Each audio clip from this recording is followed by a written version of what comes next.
मेरा पति रोज मेरी छोटी बहन की पसंद की मिठाई लाता और कहता कि मैं तुम्हारी बहन को अपनी बहन समझता हूँ, इसीलिए उसके लिए मिठाई लाता हूँ।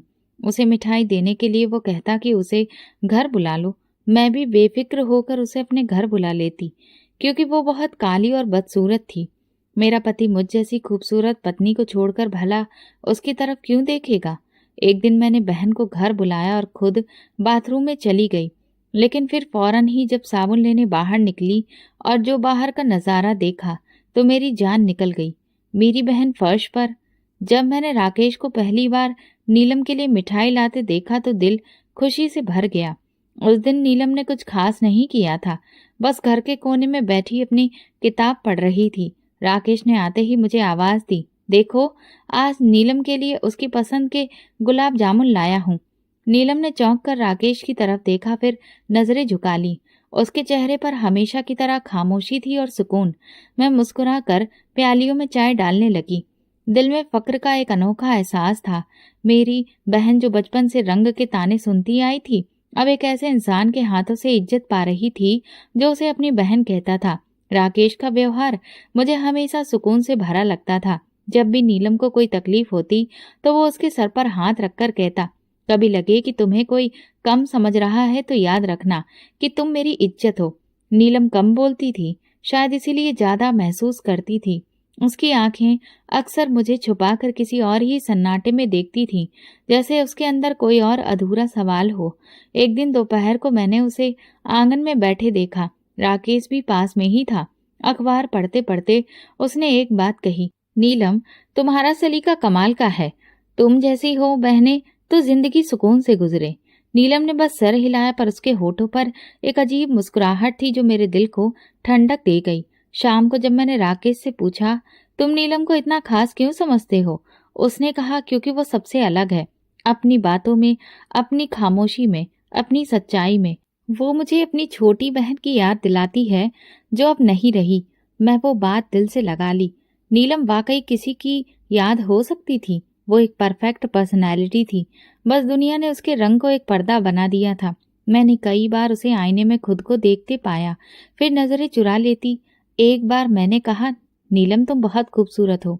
उसने हंसकर कहा, ये खूबसूरती कभी किसी की पसंद नहीं बनी, ना स्कूल में, ना मोहल्ले में, ना ही कभी सपने में। एक बार वो बीमार पड़ गई। बुखार था, कमजोरी थी। राकेश ने ऑफिस से छुट्टी ले ली, खुद से डॉक्टर के पास लेकर गया। वापस आकर उसने बताया, नीलम का ख्याल रखना जरूरी है, वो अपनी हेल्थ पर बिल्कुल भी ध्यान नहीं देती। मैंने इस बात पर सर हिलाया। अंदर ही अंदर ये सब मेरे दिल को और भी ज्यादा नरम बना रहा था।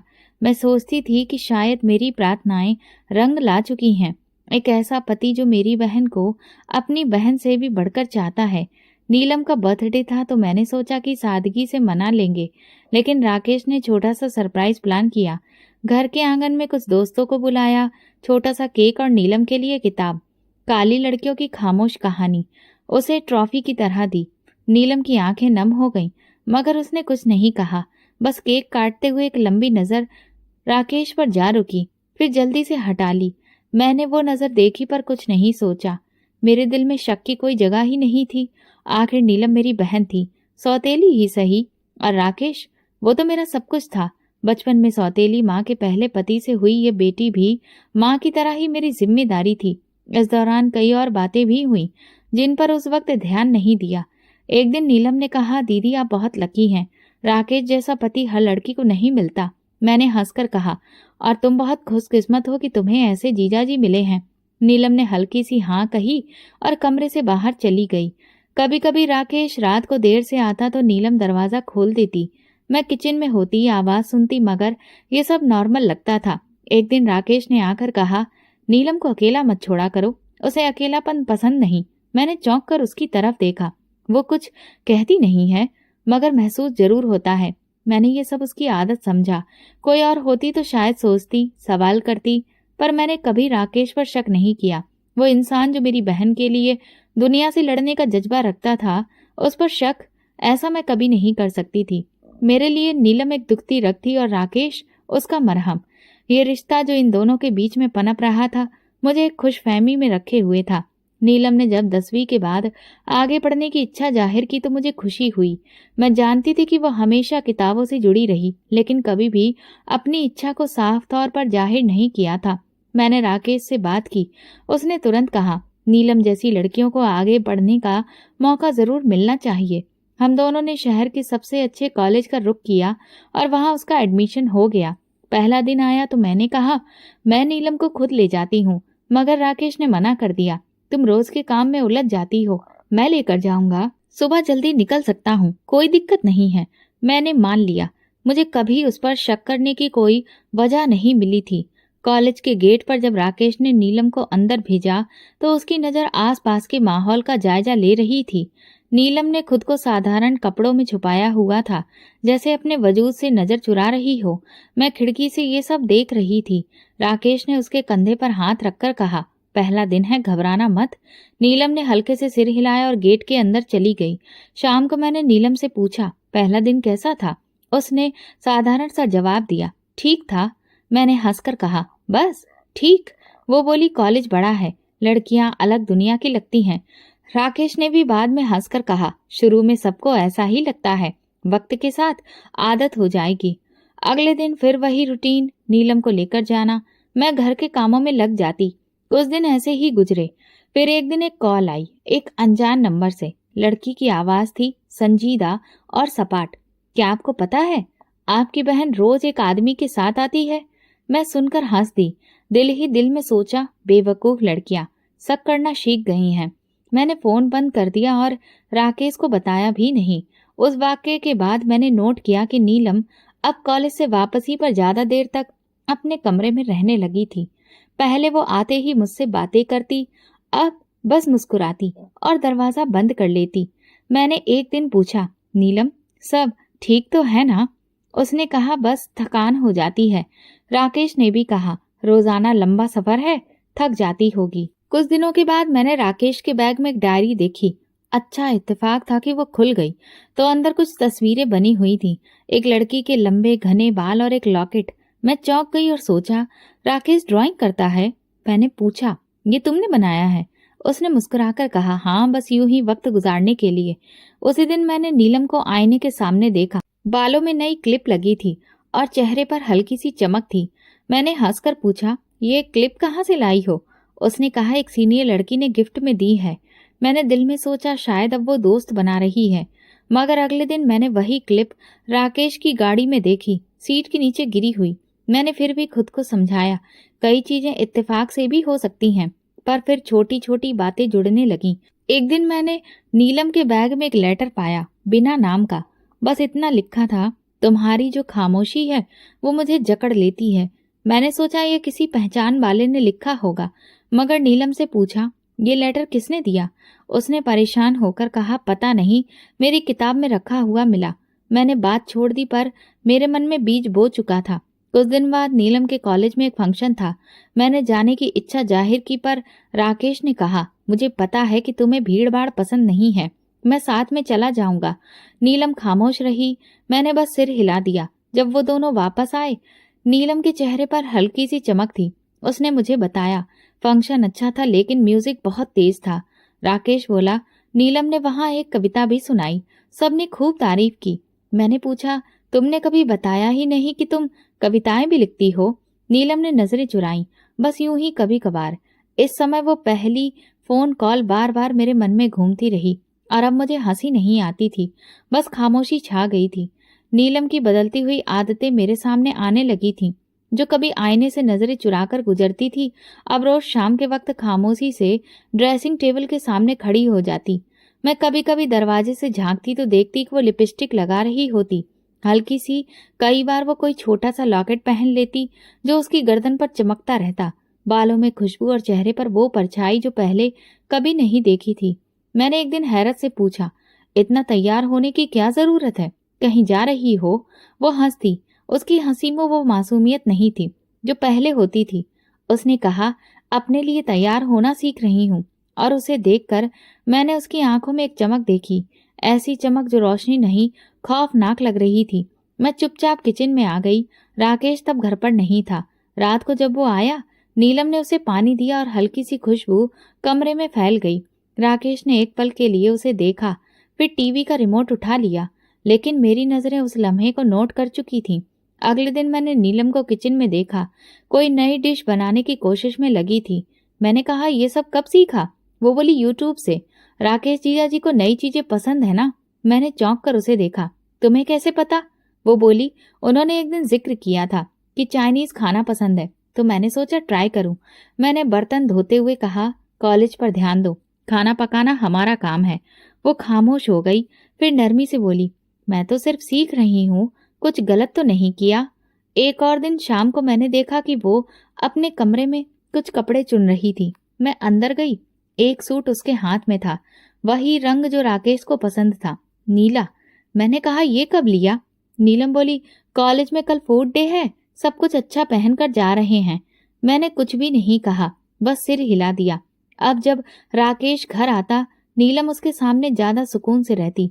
पहले वो नजरें झुकाती थी, अब वो बात करती, हंसती, कभी किसी बात पर अपनी राय देती, जैसे वो एक दीवार थी जो अब हटने लगी थी। एक दिन मैंने देखा वो राकेश की फेवरेट किताब पढ़ रही थी। मैंने पूछा, ये कब से पढ़ने लगी? वो बोली, जीजा जी ने कहा था कि ये किताब जिंदगी बदल देती है, तो मैंने सोचा पढ़ूं। मैंने तंजिया लहजे में कहा, तुम्हारी जिंदगी तो वैसे ही बहुत बदली जा रही है। वो चुप हो गई। उसी रात मैंने उसके कमरे में एक नया परफ्यूम देखा। मैंने पूछा, ये कहाँ से आया? उसने जवाब दिया, दोस्त ने गिफ्ट में दिया है। मैं कुछ कहना चाहती थी, मगर फिर रुक गई। फिर एक दिन ऐसा आया जब मैंने घर में राकेश की चीजें नीलम के कमरे में देखी। एक बॉल पेन, एक नेवी ब्लू रुमाल जो वो हमेशा ऑफिस में रखता था। मैंने पूछा, ये कहाँ से आया? नीलम बोली, शायद गलती से रख लिया होगा। मैं खामोश हो गई। इस हफ्ते नीलम ने खुद को पूरी तरह से बदलना शुरू कर दिया था। उसने अपनी नजरें चुराना बंद कर दिया था। उसकी आवाज में अब नरमी का एहसास ज्यादा था। मैंने उससे पूछा, तुम कुछ छुपा रही हो? उसने कहा, नहीं दीदी, बस खुद को समझ रही हूँ। एक दिन राकेश घर आया, बहुत थका हुआ था। नीलम तुरंत चाय बनाने किचन में गई। मैंने कहा, मैं बना देती हूँ। वो बोली, नहीं, मुझे बनाना अच्छा लगता है। उसके लहजे में शर्माना नहीं, एक अधिकार था। शाम को जब हम तीनों डाइनिंग टेबल पर बैठे, नीलम ने खुद राकेश की प्लेट में खाना परोसा। मैंने पहली बार राकेश के चेहरे पर वो खामोशी देखी जो किसी अंदरूनी एहसास को छुपाने की कोशिश में थी। मुझे लगा जैसे मैं किसी ऐसे खेल का हिस्सा बन चुकी हूँ जिसके नियम मेरे सिवा सबको पता है। रात गए मैंने नीलम के कमरे की लाइट ऑन देखी। अच्छा, दरवाजा धीरे से खोला तो वो आईने के सामने खड़ी थी। वही लिपस्टिक, वही लॉकेट, वही चमक। और उस चमक में मैंने एक ऐसी रोशनी देखी जो रोशनी नहीं थी, आग थी। मैंने दरवाजा बंद कर दिया और धीरे से वापस आ गई। बिस्तर पर लेटी तो नींद आंखों से कोसों दूर थी। कुछ दिनों से राकेश देर से सोता था। बिस्तर पर आकर लेट तो जाता, मगर मोबाइल उसके हाथ में रहता। कभी कभी कहता, काम का लोड है, कल प्रेजेंटेशन है। मैं भी चुप रहती। मेरी आदत बन चुकी थी सवाल ना करना। मगर उस रात कुछ ऐसा हुआ जिसने मेरी नींद छीन ली। राकेश बाथरूम गया तो उसका मोबाइल बेड पर रह गया। स्क्रीन रोशन हुई और एक नोटिफिकेशन दिखाई दिया, नीलम का। थैंक यू, आपकी बातों से नींद आ गई। वक्त 2:14 रात का। मेरे हाथ वहीं पर, मेरी नजर स्क्रीन पर जम गई। मैसेज बस छोटा सा था, लेकिन उसमें सब कुछ लिखा था। मैंने मोबाइल नहीं छेड़ा, बस स्क्रीन बंद कर दी। राकेश वापस आया, मोबाइल उठाया, एक नजर मुझ पर डाली और साइड टेबल पर रख दिया। मैंने कुछ नहीं कहा, लेकिन अंदर कुछ ऐसा टूटा था जो आवाज नहीं करता था, मगर सांस लेना मुश्किल बना देता था। सुबह वो ऑफिस चला गया। मैं अकेली बैठी किचन में बर्तन धोती रही। नीलम कमरे से निकली, चाय बनाने लगी। मैंने देखा उसकी आंखों में नींद नहीं थी, मगर चेहरा खुशहाल था, जैसे रात को किसी ने उसके सारे उलझे हुए सवालों को सुलझा दिया हो। मैंने धीरे से पूछा, रात को देर तक जाग रही थी? उसने चौंक कर मेरी तरफ देखा, फिर नजरें चुरा ली। हाँ, पढ़ाई कर रही थी, नींद नहीं आ रही थी। मेरा दिल चाहा कि उस लम्हे उसे सब कुछ पूछ लूं, लेकिन मैं चुप रही। खामोशी मेरे अंदर की बगावत को रोकने का एकमात्र हथियार बन चुकी थी। दोपहर को राकेश ने कॉल की, आज ऑफिस में देर हो जाएगी, क्लाइंट्स आ रहे हैं। मैंने कहा, ठीक है, खाना गर्म कर दूंगी। उसने फोन बंद कर दिया। मैं किचन की खिड़की से बाहर देखती रही। आसमान पर बादल थे और अंदर मेरे दिल में तूफान। शाम को नीलम ने कहा, दीदी आप थक गई होंगी, मैं खाना बना लेती हूँ। मैंने सिर हिलाया। ठीक है, आज तुम बना लो। वो किचन में चली गई और मैं सोफे पर बैठकर उसकी आवाज़ें सुनती रही। बर्तनों की खनक, चाकू के चलने की आवाज़, मसाले की खुशबू और किसी अनकहे रिश्ते की आहट की। रात को खाने के दौरान राकेश ने कहा, नीलम तुमने बहुत अच्छा खाना बनाया है। वो मुस्कुरा दी। Thank you. आपकी पसंद की सब्जियां थी ना, इसीलिए सोचा खुशबू भी वैसी ही हो जैसी आपको पसंद है। मैंने चम्मच हाथ में पकड़े पकड़े राकेश की तरफ देखा। उसने सिर्फ एक लम्हे के लिए मेरी नज़र का सामना किया, फिर प्लेट की तरफ ध्यान देने लगा। अगले दिन राकेश का मोबाइल ड्राइंग रूम में रह गया। वो नहाने गया और मैं खुद को रोक नहीं पाई। मैंने सिर्फ एक बार स्क्रीन पर उंगली फेरी। मैसेज खोले। नीलम के नाम पर कई बातें थीं, ज्यादातर आम, लेकिन कुछ बातें मुझे अंदर से हिला गईं। कभी कभी लगता है तुम्हें पहले जान लेती तो मेरी जिंदगी कुछ और होती। तुम समझती हो, और यही सबसे कीमती बात है। मैंने मोबाइल बंद कर दिया। कोई तस्वीर नहीं थी, कोई भावनाओं का इजहार नहीं, लेकिन होंठ सब कुछ कह रहे थे। मैंने खुद से झूठ बोला। शायद वो सिर्फ उसे सहारा दे रहा है, जैसे एक भाई देता है, लेकिन दिल जानता था ये सच नहीं था। मैंने अपने रोजमर्रा के रूटीन को बदला। नीलम को ज्यादा करीब नहीं आने दिया। उनके बनाए खाने को बहाने से टालने लगी। राकेश अगर कोई तारीफ करता तो मैं चुप रह जाती, लेकिन वो सब नोट कर रहा था। एक दिन मैंने नीलम से कहा, तुम्हारा कॉलेज कब खत्म होता है? उसने जवाब दिया, 2 महीने बाकी हैं, फिर फाइनल एग्जाम्स होंगे। मैंने कहा, फिर कुछ और करने का सोचा है? वो बोली, शायद टीचिंग या फिर कोई कोर्स। मैंने बात खत्म कर दी। दिल चाहा कि कहूँ राकेश तुम्हारा कोर्स नहीं है, पर जुबान बंद रही। हफ्ते के आखिर में राकेश ने कहा, चलो बाहर खाना खाने चलते हैं, तुम्हारी पसंद का रेस्टोरेंट है। नीलम भी साथ चलने को तैयार हो गई। मैंने मना नहीं किया, बस खामोशी से तैयारी की। रेस्टोरेंट में वो दोनों बातें करते रहे। मैं सुनने वाली बनी रही। नीलम ने राकेश से एक सवाल किया, आपको बचपन में क्या बनने का शौक था? राकेश ने कहा, पायलट, लेकिन किस्मत ने जमीन से जोड़ दिया। मैंने वो बात सुनी और महसूस किया वो अपने सपने उससे शेयर कर रहा है, जो सपने कभी मुझसे शेयर नहीं किए गए। रात को मैंने राकेश से पूछा, तुम्हें नीलम से बातें करना अच्छा लगता है? वो बोला, हाँ। वो सुनती है और जवाब भी देती है। तुम तो अक्सर खामोश हो जाती हो। मैंने कहा, खामोशी हमेशा कमजोरी नहीं होती। वो कुछ नहीं बोला। मैं जान चुकी थी कि खामोशी से सबको सुनाई देता है, और झूठ वो होता है जो हम खुद से बोलते हैं बार बार, ताकि सच की चीखें दब जाएं। वो सुबह आम सी लग रही थी। नाश्ते की मेज पर मैं खामोश बैठी थी। अखबार मेरे हाथ में था, लेकिन शब्दों की कोई अहमियत बाकी नहीं रही थी। राकेश मोबाइल पर ऑफिस की मीटिंग के नोट्स पढ़ रहा था। मैं और नीलम किचन में चाय बनाने में व्यस्त हो गए थे। मैं सब कुछ देख रही थी, सुन भी रही थी, लेकिन अब महसूस होना कम हो गया था। नीलम ने कप में चाय डाली, साइड टेबल पर रखी चीनी की शीशी से चीनी ली और चुपचाप प्याली राकेश के सामने रख दी। राकेश ने मोबाइल नीचे रखा, चाय को धीरे से उठाया। उसकी नजरें नीलम पर टिक गईं। नीलम ने नजरें झुका ली, मगर उस लम्हे की खामोशी मेरे दिमाग पर हथौड़े की तरह पड़ी। वो दोनों एक दूसरे को देख रहे थे, जैसे शब्द की जरूरत ही ना रही हो। मैंने खाली प्लेट में चम्मच रखा और दिल में एक चीख दबी, चाय ठंडी हो रही है। मैंने जबरदस्ती आवाज में कहा। राकेश ने चौंक कर मेरी तरफ देखा, फिर कप उठाकर एक घूंट पिया। अच्छी है, उसने कहा। नीलम वापस किचन में चली गई। मैंने कप की तरफ देखा। चाय की खुशबू साधारण थी, लेकिन उस लम्हे का जायका मेरे गले में अटक गया था। शाम को मेहमान आने वाले थे। मैंने नीलम से कहा, किचन में थोड़ा हाथ बटा देना, दोपहर से सिर दर्द कर रहा है। उसने तुरंत चूल्हा संभाल लिया। सब्जी काटने लगी। काम के दौरान राकेश आया और नीलम से पूछा, पिछले हफ्ते की फिल्म देखी तुमने? उसने हंसकर कहा, नहीं, दीदी ने टीवी पर चैनल ही बदल दिया था, मैं पूरी नहीं देख सकी। राकेश ने मेरी तरफ देखा, कभी उसकी पसंद का भी कुछ लगा दिया करो। मैंने नजरें चुरा ली। अब राकेश मुझे नसीहतें देने लगा था। रात गए, सब सोने चले गए। मैं उठकर पानी पीने किचन में आई तो देखा नीलम किचन साफ कर रही थी। मैंने पूछा, इतनी रात गए? वो बोली, आप थक गई थी, मैंने सोचा आप आराम करिए, बस मैं कर लेती हूँ। मैं उसके पास खड़ी रही, फिर धीरे से बोली, तुम्हें लगता है तुम सब कुछ संभाल सकती हो? वो चौंक गई, मेरी तरफ देखा। क्या मतलब? मैंने कहा, राकेश के लिए चाय, खाना, फिल्म सब तुम्हें ही याद रहता है। उसने कुछ देर खामोशी ओढ़ी, फिर बोली, मैं बस मदद कर रही हूँ। पहले उस रात कुछ नहीं कहा, लेकिन मेरी रात रो रो कर गुजर गई। एक दिन मैंने नीलम को राकेश के साथ बैठे देखा। वो उसे किताब दिखा रही थी। मैं दूर से सुन रही थी। ये वाला पेज देखिए, ये जो लिखा है ना, वो मुझे आपकी बातों जैसा लगता है। राकेश हल्का सा मुस्कुराया और किताब खोलकर देखने लगा। मैं अंदर आई तो वे दोनों खामोश हो गए। मैंने एक पल को उनकी नजरें महसूस की, जैसे वो मुझसे कुछ छुपा रहे हों। राकेश ने बात का रुख बदल दिया।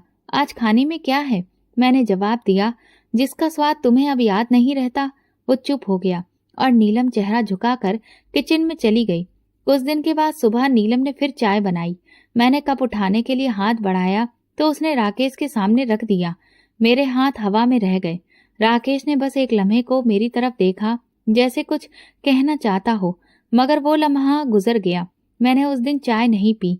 वो लम्हा मेरी जुबान से नहीं, मेरे दिल से निकल चुका था। खामोश चाय मेरे सब्र की आखिरी कड़ी थी।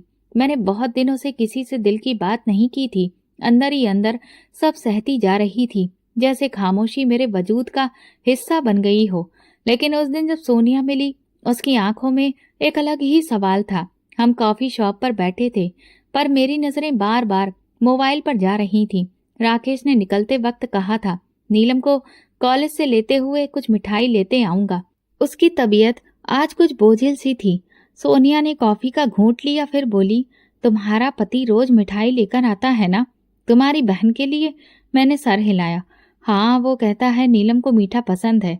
सोनिया ने आईब्रो चढ़ाई। बस इसीलिए?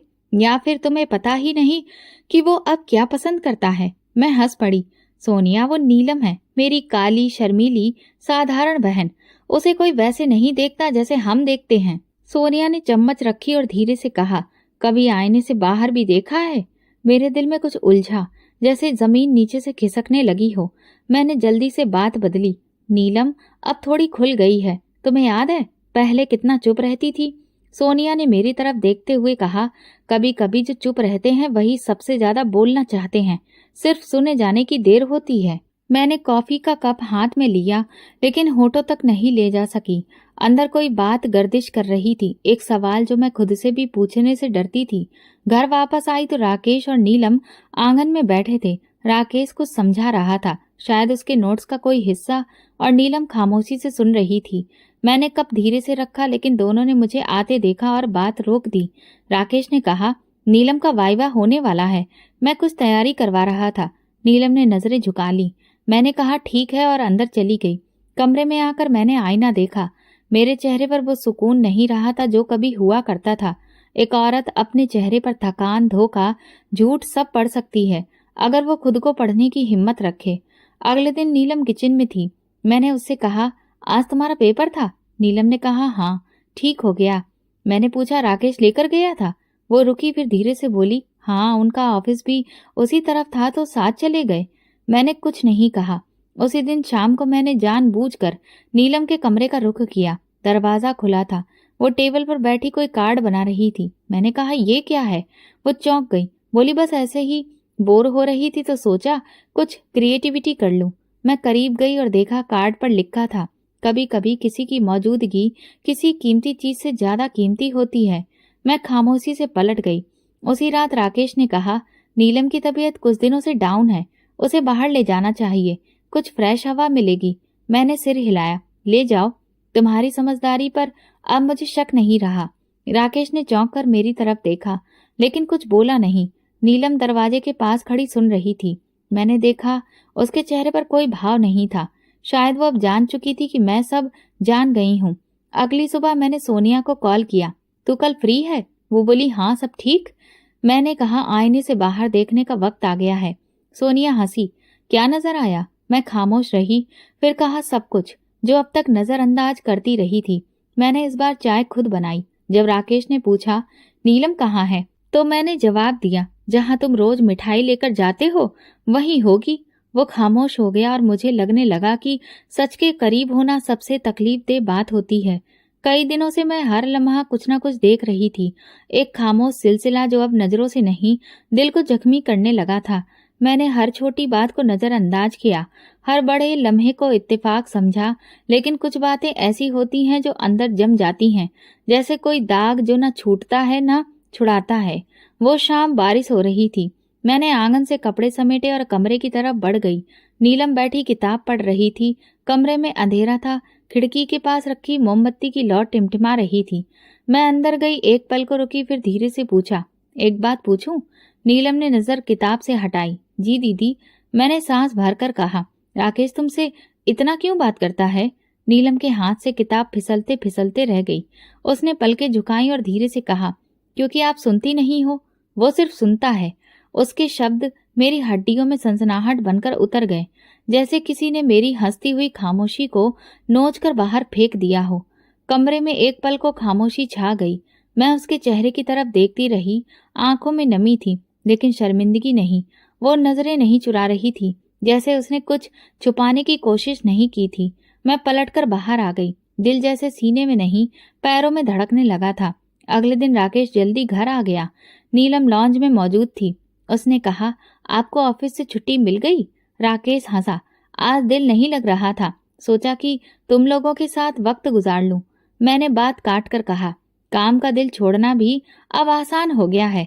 राकेश ने चौंक कर मेरी तरफ देखा, लेकिन कुछ नहीं कहा।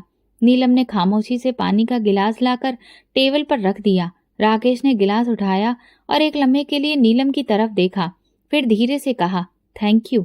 मैंने बोला, अभी नोट किया, अब हर चीज मेरे लिए नई तरह से मायने रखती है। पानी देना, आंख मिलाना, खामोशी में बात करना, सब कुछ जहर लगने लगा है। शाम को मैंने जानबूझकर राकेश के सामने नीलम की तारीफ की। नीलम बहुत समझदार हो गई है, हर काम खुद सीख रही है, हर वक्त हाजिर। राकेश ने सिर हिलाया।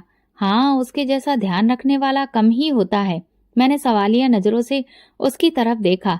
मेरे ध्यान में कभी कमी थी? राकेश ने झिझक कर कहा, नहीं, तुम भी बहुत ख्याल रखती हो। बस नीलम थोड़ी ज्यादा जागरूक है, बात को जल्दी समझती है। मैं हंसने लगी। हाँ, शायद इसीलिए तो तुम उसे इतना सुनते हो। राकेश ने नजर चुराई। नीलम किचन से निकल रही थी। उसके कदम एक लम्हे को रुके, मगर फिर वो बिना कुछ कहे अपने कमरे में चली गई। उसी रात मैंने नीलम को उसके कमरे में बुलाया। वो आई, चेहरा उतरा हुआ था, आंखें लाल। मैंने कुर्सी की तरफ इशारा किया, बैठो। नीलम बैठ गई। मैंने दोबारा वही सवाल दोहराया, मगर इस बार लहजे में कठोरता थी। राकेश तुमसे इतनी बातें क्यों करता है? नीलम ने दोबारा पलकें झुकाई, हाथ कांप रहे थे। फिर धीरे से बोली, क्योंकि वो सुनते हैं। मैं बात करती हूँ और वो सुनते हैं। मैंने टेबल पर रखा गिलास जोर से दबाया। और क्या मैं कुछ नहीं सुनती? क्या मैं सिर्फ काम करने वाली हूँ? नीलम ने एक पल को मेरी तरफ देखा, फिर धीरे से कहा, नहीं दीदी, आप सुनती नहीं, सिर्फ जवाब देती हैं। वो खामोशी में भी जवाब देता है। मेरी सांसें उखड़ने लगीं। मैं कुछ बोल ही ना सकी। नीलम खामोशी से उठी, दरवाजे की तरफ बढ़ी और जाते जाते बोली, मैंने कुछ नहीं मांगा, बस जो सुना वही अच्छा लगा। मैं उसे जाते हुए देखती रही। उसकी कमर सीधी थी, चेहरा सुकून से भरा था, लेकिन आंखें भीगी थीं। मैंने वहां की हर चीज को देखा। उसे शर्म नहीं, सिर्फ दुख था। किसी के लिए वो आवाज हो सकती है, पर मेरे लिए वही लम्हा कयामत था। सुबह मैंने नीलम को आवाज दी, किचन में सामान देख लेना, मैं नहा कर आती हूँ। वो कमरे में कुछ लिख रही थी। बिना देखे मेरी तरफ बढ़ी। ठीक है दीदी, आप फिक्र ना करें। मैं बाथरूम में गई, पानी चलाया, तौलिया और शैम्पू उठाया, लेकिन जैसे ही साबुन खत्म हुआ, मैं तौलिया लपेटकर बाहर निकली।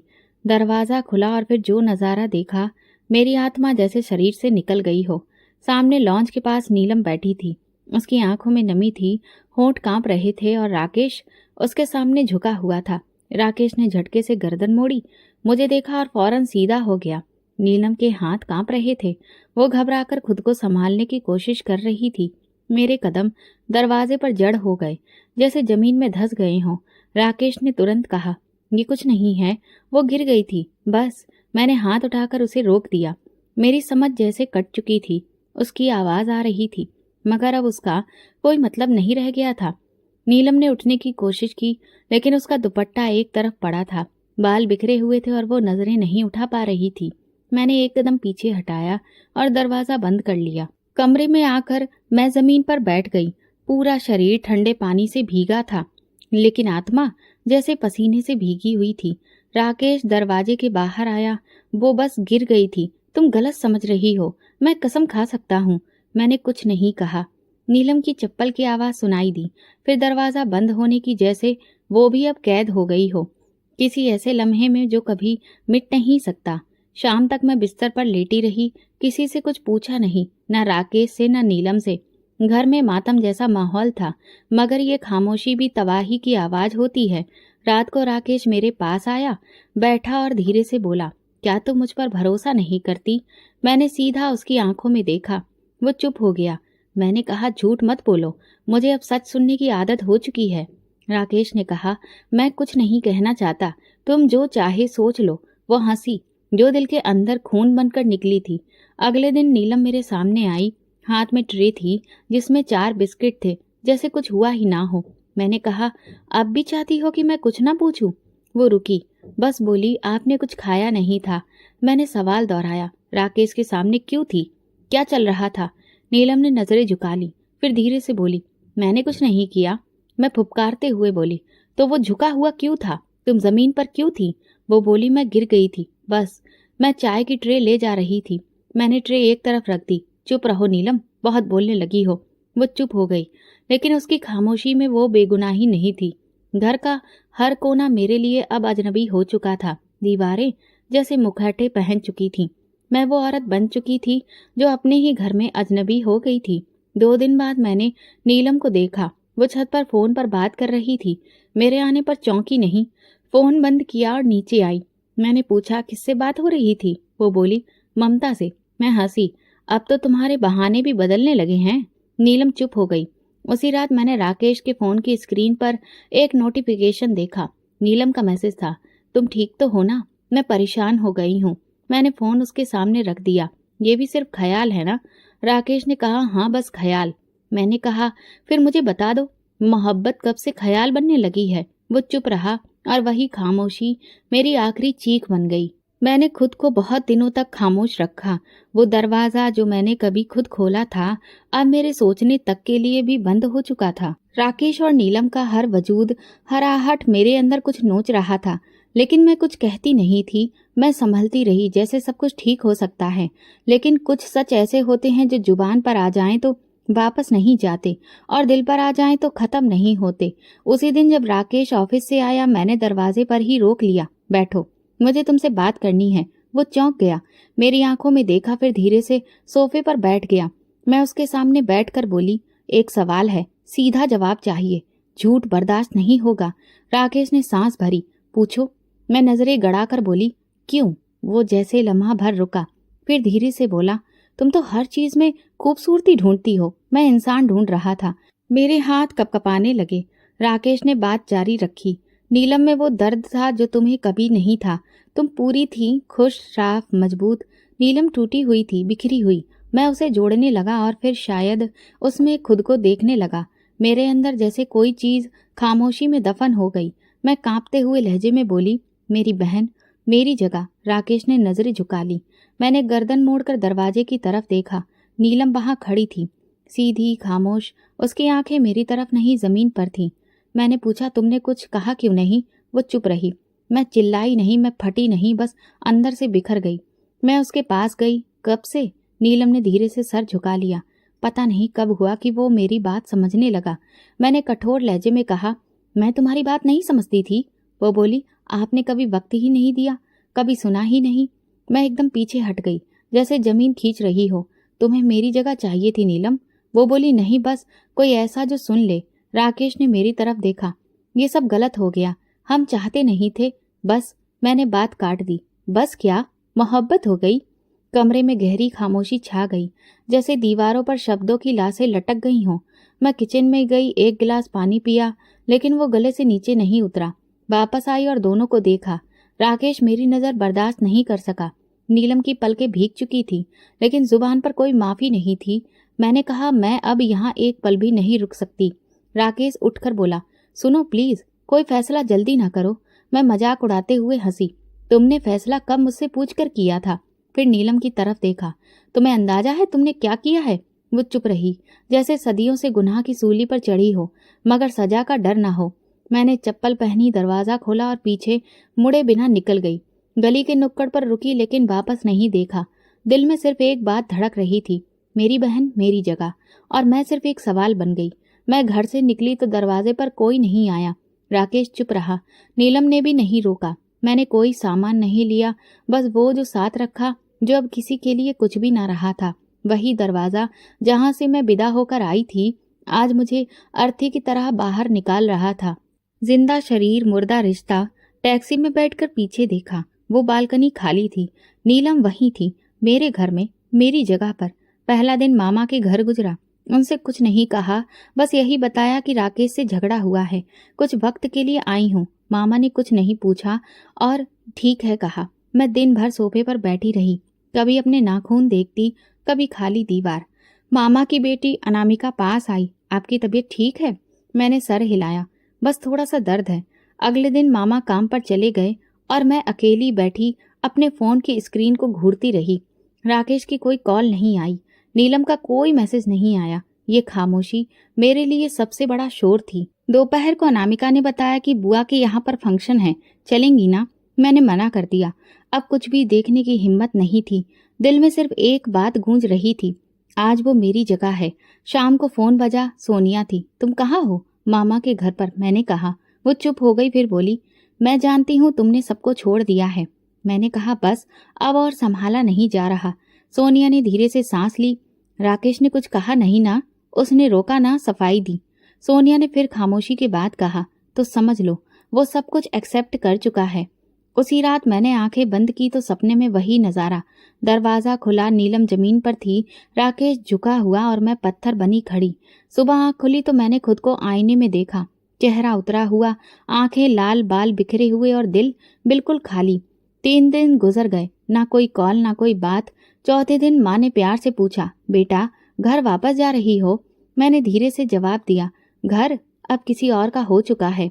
मामा कुछ न समझे लेकिन चुप हो गए। मैंने फोन निकाला, राकेश का नंबर देखा लेकिन कॉल नहीं की। फिर नीलम का नंबर देखा, उसकी प्रोफाइल तस्वीर अब बदल चुकी थी, एक गार्डन में जिसमें एक काली चिड़िया बैठी थी। मैं हंसी, एक काली चिड़िया जो किसी और की छत पर बसेरा कर चुकी थी। मैंने उसे मैसेज किया, कैसी हो? 2 घंटे तक कोई जवाब नहीं आया। मैंने दूसरा मैसेज किया, तुम जानती हो मैं तुम्हें माँ बाप की निशानी समझती थी। अब की बार भी खामोशी। कुछ दिनों बाद एक पुरानी पड़ोसन का फोन आया, बेटा तुम्हें पता है ना नीलम अब राकेश के साथ हर जगह जाती है? मैंने कहा हाँ जानती हूँ। पड़ोसन ने तभी जुबान खोली, कल वो अस्पताल गई थी, शायद किसी चेकअप के लिए। मैंने फोन बंद कर दिया। अगर वो माँ बनने वाली है तो क्या मैं वही औरत हूँ जिसकी जगह अब कोई और जिंदगी जी रही है? मैं सोफे से उठी, पर्दा हटाया। बाहर बारिश हो रही थी। हर कतरा जैसे मुझसे कह रहा हो सब कुछ लुट गया। अब मैं हर रात एक ही सपना देखती हूँ। दरवाजा खुलता है, नीलम सामने खड़ी होती है, राकेश उसके साथ और मैं वहीं अकेली।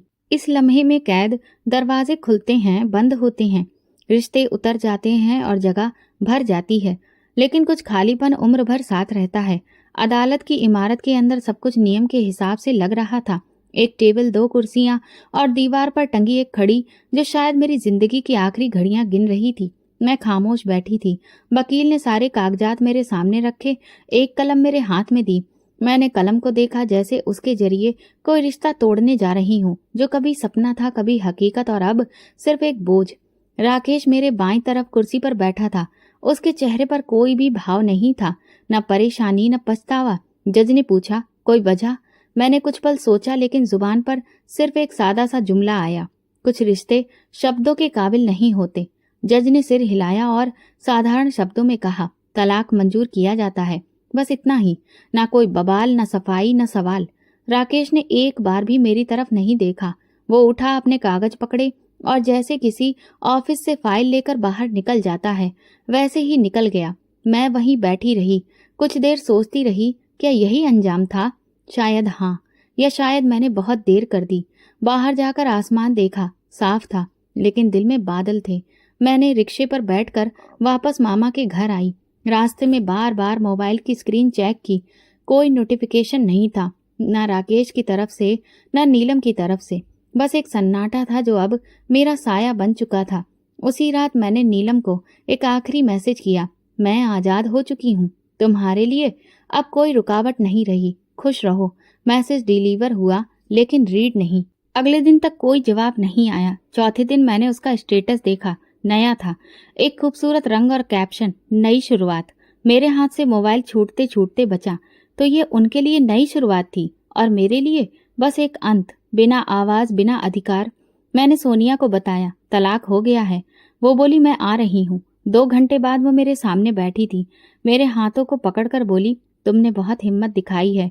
मैंने कहा हिम्मत नहीं, सिर्फ बर्दाश्त खत्म हो गई थी। उसने धीरे से पूछा अब क्या सोचा है?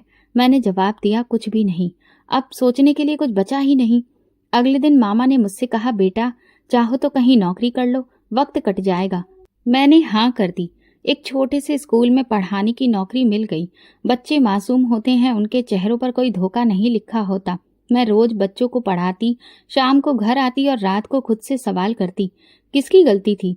एक दिन स्कूल में एक बच्ची ने पूछा मिस अगर किसी का दिल टूट जाए तो क्या वो ठीक हो सकता है? मैं मुस्कुराकर बोली ठीक हो सकता है, लेकिन वो पहले जैसा नहीं रहता। शाम को घर आकर मैंने मोबाइल चेक किया। नीलम का मैसेज अभी भी सीन में था, लेकिन कोई जवाब नहीं। मैंने एक आखिरी संदेश भेजा, काश तुम्हें एक बार बता पाती कि सब कुछ क्यों किया मैंने। शायद तुम माफ ना कर पाती, मगर समझ जरूर लेती। मैसेज फिर इग्नोर कर दिया गया, जैसे कुछ हुआ ही ना हो। मैंने एक नया फोन नंबर लिया, पुरानी यादें डिलीट कर दी, राकेश की तस्वीरें, मैसेज, वॉइस नोट्स, सब। लेकिन दिमाग से वो नजारा नहीं जाता, वो दरवाजा, वो दोनों और मेरी खामोशी। अब मैं खुद को नहीं रोकती, बस रात को सपने में दरवाजे खोलती हूँ और हर बार वही नजारा देखती हूँ। अदालत में जो जुबान बंद थी वो दिल आज चिल्ला रहा है, मगर कोई सुनता ही नहीं, क्योंकि कुछ रिश्ते सच में शब्दों के काबिल नहीं होते। आज भी जब किसी महफिल में बैठती हूँ, कोई जुमला कहीं न कहीं सुनाई दे ही जाता है। कई लड़कियां तो दिखने लायक भी नहीं होती, कोई मजाक में कह दे या तंज में, मगर मेरे दिल पर छुरी चल जाती है। मेरे अंदर कुछ तड़प उठता है, क्योंकि मुझे तो वही काली लड़की ले डूबी, वही जो मेरी बहन थी, वही जिसे मैं हमेशा अपनी छांव के नीचे छुपाती रही और अंदर ही अंदर बदसूरत समझती रही। मैं अक्सर सोचती हूँ क्या वाकई मैंने हमेशा उस पर तरस खाया, कभी गर्व नहीं किया, हमेशा यही समझा कि मैं खूबसूरत हूँ, इसीलिए राकेश मेरा है। कभी सोचा भी नहीं था कि राकेश की नजर उस पर भी जा सकती है, एक काली खामोश साधारण लड़की पर। लेकिन उसके पास शायद वो चीज थी जो मेरे पास नहीं थी, दिल। और राकेश शायद वही दिल देखने निकला था जो मैं कभी देख ही ना सकी। आज आईने में खुद को देखती हूँ तो वो चमक जो कभी मेरी ताकत थी अब नफरत बन गई है। ये आंखें, ये रंगत, ये निखरा चेहरा सब खाली लगते हैं, क्योंकि ये सब किसी को बांध ना सके और जो सच था वो मैं कभी जान ना पाई। मैं स्कूल से वापस आती हूँ और अक्सर उन बच्चियों के चेहरों पर रोशनी देखती हूँ जिन्हें लोग बदसूरत कहते हैं, वो रोशनी जो मैं बरसों से आईने में ढूंढती रही।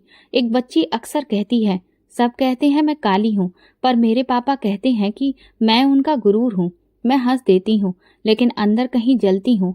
काश किसी ने नीलम से भी यही कहा होता, काश मैंने कभी उसे ये कहा होता। कुछ दिन पहले राकेश और नीलम की तस्वीर किसी सोशल मीडिया पोस्ट में देखी। अस्पताल के बाहर नीलम का हाथ राकेश के हाथ में था और कैप्शन था जिंदगी को एक और मौका मिल गया।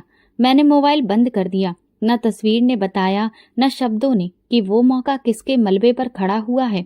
मेरी जिंदगी जो एक पन्ने पर रुक गई थी, मामा के घर, अब मैं सिर्फ एक जिम्मेदारी हूँ। ना किसी ने शादी का जिक्र किया, न भविष्य का। मैं अब भी सिर्फ एक काम हूँ, सुबह स्कूल, शाम को खामोशी और रात आंखों में वही नजारा। कई बार आईना देखने से पहले आंखें बंद कर लेती हूँ। सोचती हूँ अगर खुद को ना देखूं तो क्या सब कुछ भूल जाऊंगी, लेकिन नहीं, दिल में वो सवाल रहता है, क्या नीलम को पता था कि उसकी खूबसूरती मेरी बर्बादी बनेगी? एक शाम स्कूल से लौटी तो सोनिया दरवाजे पर खड़ी थी। बोली मैं तुम्हें लेने आई हूँ, बाहर चलते हैं। गाड़ी में बैठते हुए उसने कहा कब तक खुद को कैद रखोगी? मैं चुप रही। उसने हल्की आवाज में कहा तुम जानती हो तुम्हारी बहन माँ बनने वाली है। मेरे शरीर का सारा खून जैसे एक पल में खिंच गया हो। मैंने कुछ नहीं कहा। सोनिया ने धीरे से मेरे हाथ पर हाथ रखकर कहा कभी सोचा जो तुमने नीलम के बारे में बचपन से सोचा वही तुम्हारे साथ हो जाए तो कैसा लगेगा? मैंने जवाब दिया सोचती हूँ हर दिन, और यही सबसे बड़ा दुख है। सोनिया ने कहा लेकिन तुमने उसे माफ नहीं किया ना? मैंने नजरें बाहर मोड़ ली। नहीं, क्योंकि जो कुछ उसने किया वो कभी माफ नहीं किया जा सकता है।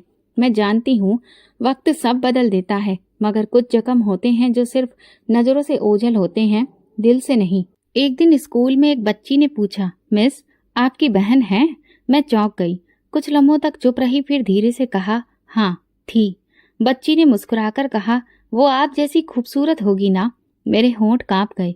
दिल एक लम्हे को रुक गया। मैंने जवाब दिया, वो मुझसे ज्यादा खूबसूरत थी। उसके पास दिल था। मैं जानती हूँ लोग आज भी नीलम को वैसे ही समझते होंगे, सदा डूबी हुई, कम बोलने वाली। लेकिन उन्हें क्या पता, वही चुप रहने वाले कब किसी की जिंदगी बदल देते हैं। और मैं आज भी हर रात दरवाजे के उसी किनारे खड़ी वही नजारा देखती हूँ। वही बहन, वही झुका हुआ पति और वही औरत जिसने खुद को आईने में खूबसूरत समझा मगर अंदर से खाली थी। और सच ये है, खाली दिल से कभी कोई रिश्ता नहीं बनता। तो दोस्तों, अगर आपको हमारी कहानी पसंद आई हो तो कमेंट करके ज़रूर बताएं। वीडियो को लाइक करें और ज़्यादा से ज़्यादा शेयर करें। अगर आप चैनल पर नए हैं तो सब्सक्राइब जरूर करें। नोटिफिकेशन बेल को दबा दें ताकि अगली अपडेट सबसे पहले आपको मिले। धन्यवाद।